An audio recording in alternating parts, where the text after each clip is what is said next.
the UK to play hockey in 1984 and forged a career in both playing and coaching, which saw you make quite a name for yourself, especially with the Wildcats, including the impressive season with 145 points in 29 games. What was it like playing in that golden era? Well, it was different for me because I came from coming over from Canada. I was a young whippersnapper back then. I was 20 years old when I left Canada and I came over here and played 2 years in Bournemouth, and then I went to Swindon and played in Swindon for 9 years, and then I went to Manchester and played in Manchester as well. So playing in Swindon was a great uh it was better than playing in Bournemouth because the rink was better. It was bigger. Bournemouth was a bit like Gosport or Solent. So I guess for myself, that was suited my style a lot better. So that's why I ended up moving from Bournemouth to Swindon. But playing in that era, it was okay. The imports really stood out back then. Nowadays the British guys are so much better. The goalies are so much better. So I always keep telling everybody the goalies were bad. That's why I got so many points. But uh, it was fun. Like I said, the game has advanced so much in this country since then. The players are much better. The British guys are way better. And like I said, goaltending is better as well. So obviously ice hockey has been growing in popularity as well, especially in the Southwest now that the Pit Bulls and the Wildcats are competing in the same league. Because like, how do you reckon it's like? Obviously, you said that it's improved, but what would your opinions be on how it's progressed, like fan wise? Fan wise is great. I know when Mason first joined Bristol, it was a new team. It was a new sport. Well, not a new sport for Bristol, but a new rink. So it was good for him just to experience what it was going to be like with new generation of fans coming in, because it was a lot of new people that hadn't watched the game before. Uh, a lot of the old Bristol fans still came and tried to support the team, but it grew and grew, and now they're selling out 1,600 people a game, and it's unbelievable for a sport that's new, kind of in Bristol now. You were coach of Swindon Leopards for a few seasons. So what was that like experience coaching the young and upcoming talent? It was fun because a lot of those kids are all now playing in the league, the Wildcat League.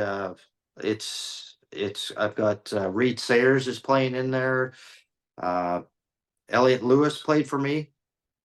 Mason Jay, Sam Talbert that plays in Guildford now. All those guys played for my under 16 team, and they all played well. And they all deserve to be playing in this league. And it's nice to watch them. As a former coach, I can sit back now and watch these guys go out there and do their stuff. Have you attempted to get back into the coaching or anyway, or do you still have any involvement in the sport, obviously apart from Dylan and Mason? I have no involvement right now. I just go and support my boys. I do miss the coaching side of it in certain ways, but there's other ways that it takes a lot of your time, and I have a lot of respect for any coach that's coaching because it's not easy. You get thrown all kinds of things at you at certain stages, whether players get hurt, families are involved, and it's pretty crazy. So it's tough to be a coach. I do miss it. I enjoyed coaching all the kids coming through, but now I also enjoy just going out and watching. How does it feel watching both Mason and Dylan follow in your footsteps? That is interesting because I'm a very proud dad, obviously, because I've got two guys out there that are playing each other.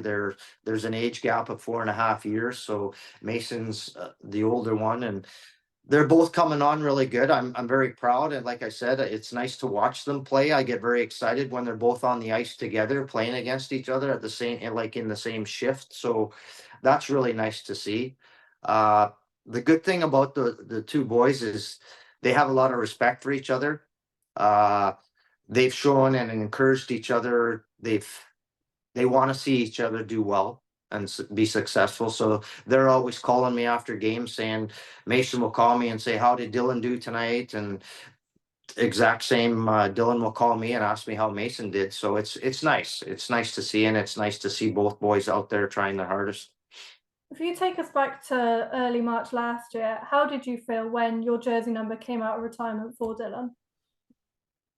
Oh, I felt Good. It was a decision that I made myself because Dylan told me that they were going to ask him, or they've asked him what number he wants to wear, and I told him, I said, tell him you want to wear number 14. And he says, Dad, it's retired. And he said, I don't want to take it out of retirement. And I said, I have no problems with it coming out of retirement for either you or Mason. So I will text Aaron myself and tell Aaron that you can wear my shirt if you want. And I did. I texted Aaron, and Aaron said, that's fine, Daryl. He said, I think it's a great idea. And Aaron gave me the green light to go ahead, and there it was. Dylan put it on 14, and it was pretty cool. Even with your Swindon connections, are you still more neutral when it comes to Mason and Dylan playing each other against Swindon, Bristol? Yeah, I have to be neutral. I like to go out there and watch them. I love both teams because I go and watch both teams all the time. So I try and stay neutral. I cheer for both my boys when they're on the ice. I always hope that when they're out there and they're playing hard, that both of them don't get injured. I think that's a key for me. That if they go out there and they play as hard as they can, I always like to see at the end of the game when the 60 minutes is finished that they're both healthy and they come off the ice together. Because everybody knows ice hockey is a tough sport. It's a rough sport, and if it's played in the right way, it's played really physical. So it's always, the fans get into it. And I think that's the other thing when we were talking about fans. I think the fans go to an ice hockey game and they see their aggression being taken out on the ice with the other players. There's obviously fighting has gone out of the game now. You will see the odd fight, but it's slowly disappearing from the game, and the game is slowly changing to be a very skilled game now. And finally, what would your advice be for anybody who wants to take up ice hockey? Start at an early age. I think most kids that are any good, or you will get the odd one that is a late bloomer. I think that started late, but I would say that if you can start at an early age, it's the right thing to do. Stay positive. Things happen at different stages in your career. I think the big thing in this country is getting more rinks, because we need more rinks to get more kids playing. The more kids that play, I think, generate. It'd be like pit bulls. If there's no junior hockey, there's going to be no senior hockey. Swindon Wildcats, if there's no junior hockey, there's no senior hockey. So they have to work together. And I know Becky Osmond has started junior program in Bristol, which is great now. Without junior hockey coming through, I think the pit bulls would struggle because they need to have some upcoming kids coming through.